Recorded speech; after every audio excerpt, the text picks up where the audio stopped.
Good morning, student. So, today we will continue our chapter, that is the Great Mughal, and we will be covering today Jahangir. Clear? So, in our previous video, we had already discussed about Babur, then Humayun. After that, we discussed about Akbar, right? And today we will be discussing about Jahangir. So, let's start our discussion. Okay, now Jahangir he ruled from 1605 to 1627. When Akbar died in 1605, he left vast empire for Jahangir, which was quite stable. There was not much revolt, and when there was any instability, it was only in the part of Deccan and little bit in Bengal side. Rest everything was stable. Now let's talk about Jahangir, that is Jahangir as the king.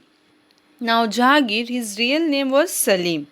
Here is also a story that how he got his name Salim. Do you know how he got his name Salim? Akbar actually was not having son.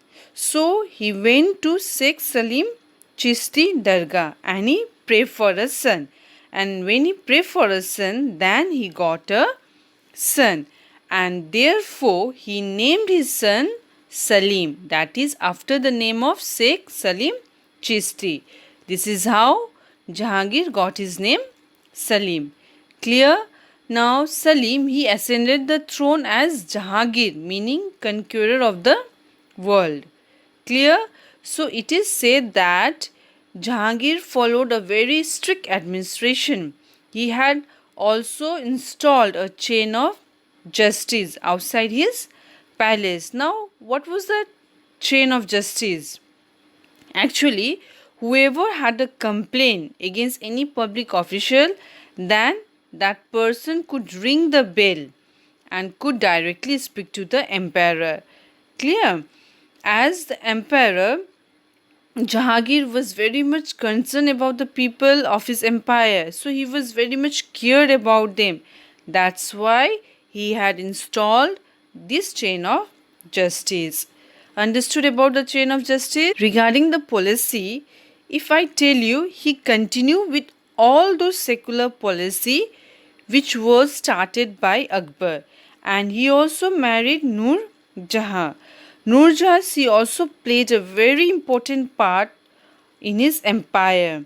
We will discuss about Nur Jahan later, but before that, let us have a look about the military campaigns of Jahangir. Clear?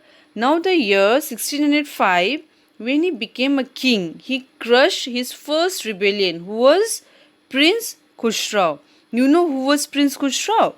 Prince Khusrau, he was the eldest son of Jahangir. Then it is also said that the reason behind the Prince Khusrau revolting was that Prince Khusrau was made believe that he will be the king after Akbar, and he was made to be believed that the throne was his only. So this was one of the reason why he revolted his father. Clear? Secondly, he defeated Rana Amar Singh of Mewar. He captured Ahmednagar fort also. However, Malik Amber did not allow the Mughal to conquer the territories in the Deccan. These were the two things. The other one was that he had lost Kandahar to Persian, and this was a major trade route between India and West Asia, which passed through Kandahar. That is why, due to this loss, that is loss of the Kandahar trade route, was also not his. That is, that trade route will also belong to the Persian. Clear? Now, let's talk about the English traders. Now, the East India Company, they had already been formed in 1600 and they had already arrived in India, right? Then Sir Thomas Roe, who was the ambassador of the King of England, he got the trading permission and right from the Jahangir, and he visited him. As he got the right of trading, he got those right of concession from Jahangir. Clear? For that reason, he visited that place for trading. Now next we will discuss about Nurja.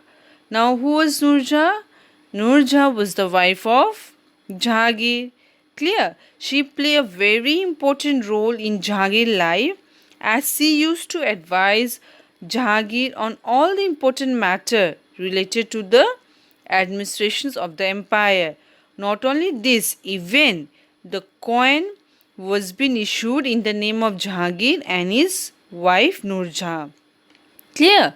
Now Nurja's growing power had influenced the Prince Khurram. He was not happy with the success of Nurjahan. Prince Khurram, later known as Shahjahan, and he was not at all happy.